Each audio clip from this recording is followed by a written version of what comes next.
நாம இந்த உலகத்துல என்ன செய்யறோம், எங்க போயிட்டு இருக்கோம்? தினமும் காலையில எழும்புறோம். அந்த நாள் நம்மள வரவேற்குது. ஏன் எதுக்கு என்ற எந்த கேள்விகளும் இல்லாம அப்படியே நாம தொடர்ச்சியா போயிட்டு இருக்கோம். உன்னால எவ்வளவு முடியுமோ அவ்வளவு சம்பாதிச்சுக்க. சோர்ந்து போயிடாத, களைச்சு போயிடாத.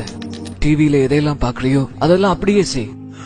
தலைமுடியில இருந்து ஆடை அலங்காரம் வரைக்கும் எல்லாத்தையும் ரொம்ப யோசிக்காத. உனக்கு என்னெல்லாம் தோணுதோ அதை அப்படியே செய். உனக்கு குழப்பமா இருக்கா, தண்ணி அடி. உனக்கு விருப்பமானதை கேட்கணுமா, ரேடியோவை ஆன் பண்ணு. போதை, ஆபாசம், குத்தாட்டம், விபச்சாரம் இதெல்லாம் தான் நீ வாழ்க்கைன்னு நினைச்சிட்டு இருக்க. ஆனா நியாயமான சில விஷயங்கள் எனக்கு தெரிஞ்சே ஆகணும். வளர்ந்து பெரிய மனுஷன் ஆகிறது தவிர இந்த வாழ்க்கை சுழற்சியில வேற ஏதாவது இருக்கா? வாழ்ற வரைக்கும் வாழ்ந்துட்டு நமக்கு பிடிச்சவங்களை நம்ம வீட்டை பிரிஞ்சு போறதுதான் வாழ்க்கையா? உன்னோட எல்லா சொத்தையும் உனக்கு பின்னாடி இன்னொருத்த அனுபவிக்கிறான். இந்த தொடர் முடியறதுக்கு முன்னாடி எனக்கு ஒரு விஷயம் கண்டிப்பா தெரிஞ்சே ஆகணும். ஏன்னா என்னோட மனசை ஏமாற்றி ஏமாற்றி என்னால வாழ்றதுக்கு நான் விரும்பவே இல்லை. இதை தவிர இன்னொரு வாய்ப்பெடுக்கவும் நான் விரும்பல. இதெல்லாம் வாழ்க்கையோட சாதாரணமான கேள்விகள். இதற்கான விடையை தேடி தேடி நான் அலையிறேன். நாம இங்க என்ன நோக்கத்துக்காக வந்திருக்கோம்? நாமெல்லாம் எப்படி இங்க வந்தோம்?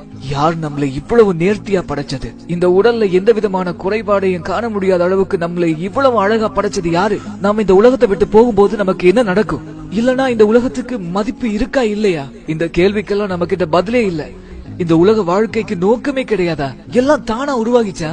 அப்படி நீங்க நினைச்சிட்டு இருந்தா நான் இன்னும் சில கேள்விகள் கேட்கிறேன். அப்படின்னா உன்னை நீயே படைச்சியா, இல்ல உன்னை வேற யாராவது படைச்சாங்களா? ஏன்னு சொன்னா நீ எந்த குறையும் இல்லாம பழுது இல்லாம அவ்வளவு நேர்த்தியா படைக்கப்பட்டிருக்கிறியே. உண்மையிலேயே நீ ஒரு சிறந்த படைப்பு. விரல் நுனியில இருந்து உன்னுடைய எல்லா அங்கங்களும் நேர்த்தியா இருக்கு. மனித கண்களுக்கு நிகரான ஒரு கேமரா இந்த உலகத்துல இல்லவே இல்ல.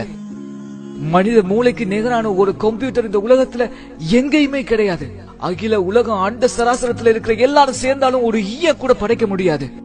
இப்படி எத்தனையோ அத்தாட்சிகள் இருந்து எல்லாத்தையும் நம்ம புறக்கணிச்சு வாழ்றோம். ஆனா அறிவியல் சொல்லுது உலகத்துல எல்லாமே தானா உருவாகிச்சு அப்படின்னு.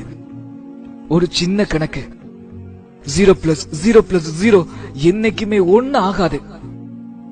ஆகவே சிந்திங்க, இந்த ஒழுங்கமைப்பு எப்படி வந்துச்சு? எல்லாத்துக்குமே ஒரு தொடக்கம் இருக்கு, ஒரு படைப்பாளம் இருக்கா? ஏன் இந்த வீடியோ பாக்குறதுக்கு கூட இந்த வீடியோ யாராச்சும் அப்லோட் பண்ணிருக்கிறோம். பிக் பேங் தியரி எனக்கூடிய பெருவெடிப்பு கொள்கையை நாம நம்புறோம்.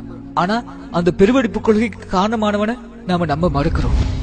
அல்லாஹ் ஓர் ஆன்மாவில் இருந்து அனைத்தையும் படைத்தவன். அவன் தான் நித்திய ஜீவன், எஜமானன், ஆட்சியாளன், அனைத்தையுமே நிர்வகிப்பவன். அவனுடைய படைப்புகளை போல அவன் கிடையவே கிடையாது. அவன் கற்பனைகளுக்கு அற்பாற்பட்டவனா இருக்கான். மேலும் அவன் மனுஷன் கிடையாது. அவனுக்கு இணையா இந்த உலகத்துல எதுவுமே இல்ல. உன்னை புரிஞ்சுக்கங்க, அவனுக்கு நிகர் அவன் மட்டும்தான். மேலும் புரிஞ்சுக்கங்க, நம்மள அவன் அப்படியே விட்டுற மாட்டான். இந்த உலகத்தை பாக்குற போது எவ்வளவோ நேர்த்தியான படைப்புகளை நாம பாக்குறோம், ஆனா புறக்கணிச்சு வாழ்றோம். ஒவ்வொரு மெஷினுக்கும் அதனுடைய இயற்கை பொறிமுறைக்கு ஒரு புத்தகம் இருக்கிற மாதிரி நம்முடைய வாழ்க்கைக்கு ஒரு புத்தகம் இருக்கு. அது திருக்குர்ஆனும் இஸ்லாமும் தான். இது மட்டும்தான் சரியான தேர்வு. இங்க பாருங்க, லாஜிக்கா சொல்லணும்னு சொன்னா இறைவன் என்பவன் ஒரே ஒருத்தன் தான். இதுதான் இறைவனோட இலக்கணமா இருக்கும். எந்த விதமான முரண்பாடுமே இல்லாம ஒரு மறை. அறிவியலும் வரலாற்று ஆவணங்களும் மனித கருவை பற்றிய முழுமையான விவரங்களும் அடங்கிய ஒரு மறை. மனிதனை ஒரே ஒரு துளி இந்திரியத்திலிருந்து படைச்சதா அல்லாஹ் சொல்றான். நம்மளாம் ஏன் சிந்திக்காம இருக்கிறோம்? நமக்கெல்லாம் ஏன் இந்த சிந்தனை வரவே இல்லை? நம்மளாம் தானா உருவாகிறோம்னு சொல்லி நினைச்சிட்டு இருக்கோமா? உங்களை எல்லாம் ஒட்டி கொள்ளக்கூடிய அட்டை பூச்சியினுடைய உருவத்தை போல படைச்சோன்னு அல்லாஹ் சொல்றான். இதை சிந்திச்சு பார்க்கிறவங்க அதை ஏத்துக்கிறாங்க உண்மைன்னு சொல்லி இன்றைய விஞ்ஞான உலகம் அதை நம்புது. மேலும் பூமியில மலைகள் முளைகளாக ஊன்றப்பட்டிருப்பது பற்றியும், 2 கடல்கள் சங்கமிக்கும் ஆனா ஒன்றிணையாதுங்கிறத பற்றியும், மேலும் கோள்கள் தங்களுடைய நீள்வட்ட பாதைகள் தொடர்ந்து வலம் வருகின்றன. இரவு பகல் மாறி மாறி வருகிறது. விரிவடையும் பிரபஞ்சம், அதுல தோன்றக்கூடிய எல்லா உயிரினங்களும் நீரிலிருந்து படைக்கப்பட்டது. இன்னும் எத்தனையோ வரலாற்று சம்பவங்களும் பாதுகாக்கப்பட்ட ஃபிரௌனுடைய உடலும், உலகிலேயே ரொம்பவும் தாழ்வான பிரதேசமான ரோம் தேசத்தை பாரசீகம் என்றது. விலா எலும்புக்கும் முதுகுக்கு இடையில பீரிட்டு ஓடக்கூடிய நீர்ல இருந்து மனிதன் படைக்கப்பட்டான். இப்படி எத்தனையோ விஷயங்கள் ஒரு வார்த்தை கூட மாறாம அப்படியே இன்னைக்கு நம்ம கண் முன்னாலே இருக்கக்கூடிய வேதம் குர்ஆன் மட்டும்தான். தயவு செஞ்சு எனக்கு விளக்க சொல்லுங்க. 1400 வருஷங்களுக்கு முன்னாடி இந்த உண்மையை ஒரு சாதாரண மனுஷனால சொல்ல முடியுமா?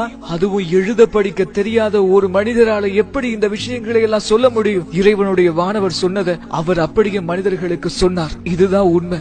இதுக்கு பின்னாடி நீங்க ஈமான் கொள்ளல, நம்பிக்கை கொள்ளல அப்படின்னு சொன்னா நீங்க இந்த குர்ஆன்ல இருக்கிற மாதிரி ஒரே ஒரு வசனத்தை கொண்டு வாங்க அப்படின்னு சொல்லி இன்னைக்கு வரைக்கும் குர்ஆன் நமக்கு சவால் விட்டுக்கிட்டே இருக்கு.